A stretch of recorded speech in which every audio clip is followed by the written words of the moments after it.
So I think we've had some time to let the dust settle a little bit with the new Sony A7C announcement, and there was a lot of feedback.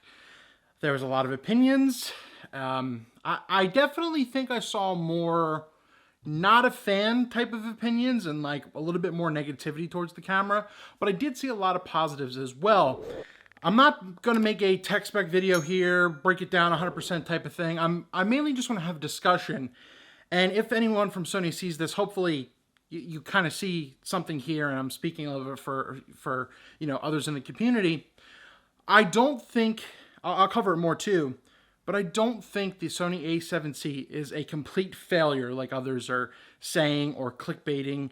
And there are reasons to think that it's definitely missed the mark. But besides that, it just adds confusion to the line you already have, which is confused as it is, kind of going up against the Sony A7 III, but there's something interesting behind that. So basically what it comes down to is the Sony A7C, which was kind of touted as being a concept, come out and it's more for compact type of thing, and it was basically marketed by Sony for being more or less for the vloggers or YouTubers, etc. Except that market died 5 years ago. It's really not that popular now, especially in regards to vlogging. And I think they did a good job coming out with like the 6400 and the 6600, and they finally really gave us the touchscreen with the Sony A7S III, etc.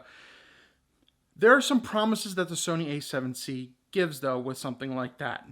You do get the flip screen again, which I think is pretty much should be permanent on almost every Sony camera coming forward, except maybe the A9 or some of the sports stuff where it's really not needed.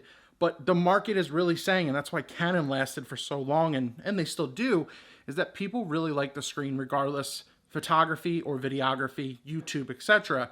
I think Sony finally really gets it. And I think they do too, because look at who they give the camera to. They give it to a lot of, and I hate the word influencers, but they give it to a lot of creators and not just photographers out there, acknowledging that there's more than just stills, which is a big portion of the market. There's a lot that do video, and not necessarily professional video, amateur, YouTube, enthusiast stuff. But the confusion comes down to, what is this? You already have the Sony A7 III, which is a wildly successful camera, probably one of the most successful cameras in the past 5 years, be it whatever it is. You already have something full frame, and the A bodies are basically, the A7 bodies are compact basically for what they are. I know a few people who were able to use the A7C, and really you kind of just missed the top. Yeah, you have the more compact body, but it's really not that much of a difference. That's why you're going mirrorless in the first place. You're going to try to put bigger lenses on these cameras, and it's just not going to make sense, as they're going to become very top heavy. That being said, you also omitted one of the biggest things people liked about the A7S III is the new menu. I don't understand why that wasn't on there. Hopefully you can figure something out. I don't see them sending out some kind of firmware update or anything to really do that. But if they do, I think that's very smart, something you should look into. And definitely the two things, the screen and the menu on all cameras going forward, once again, besides like the A9 or something. And I think you'll have a lot of the market. Where you lost a lot of people too is the price. The A7 III, once again, is already very, very good for about $2,000. And you only have this for just a little bit less. I actually think it's a smart idea what Sony did for the most part. I think they found a way to rehouse the Sony A7 III, put it in a smaller body to be able to sell that more for the next couple of years as they're coming out in probably the next year or two with the A7 IV. So I see what you did there. I think it's a smart idea. It's just, not necessarily the newest stuff out there, but you are getting very updated autofocusing technology compared to what the A7 III had just a couple years ago. So it's confusing, especially like you going through import and you go to Canon, it's $2,400. So like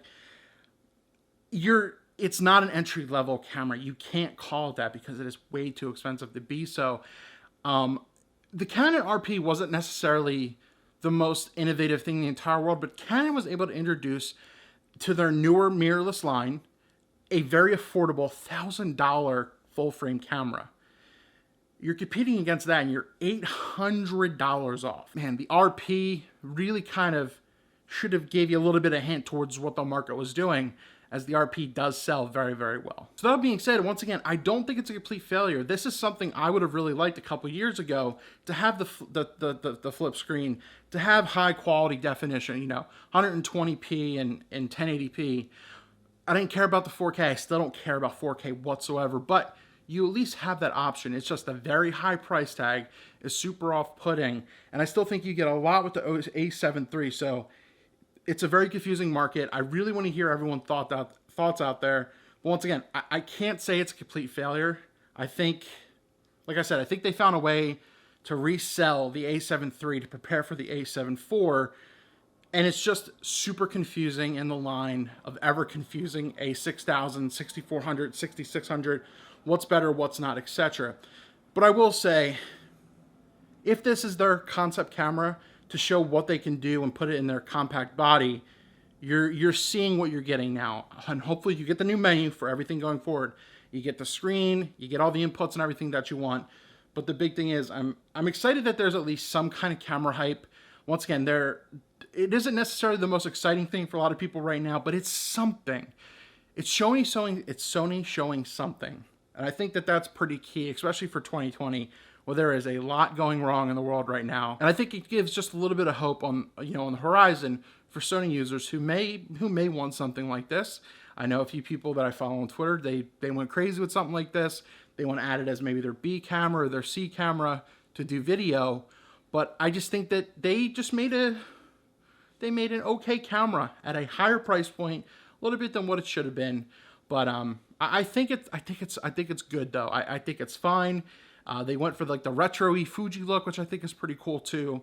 So if you can justify the price, I think you're getting something that you'd really want to use. But once again, it's a pretty high price point. And I just want to hear what your thoughts are too. Is this something, do you think it's like the same, the A7 III as the A7C? Do you kind of see where I'm coming from? That's why I kind of titled the video this way as well. But what else are we getting in 2020? Because I really want to be excited about something.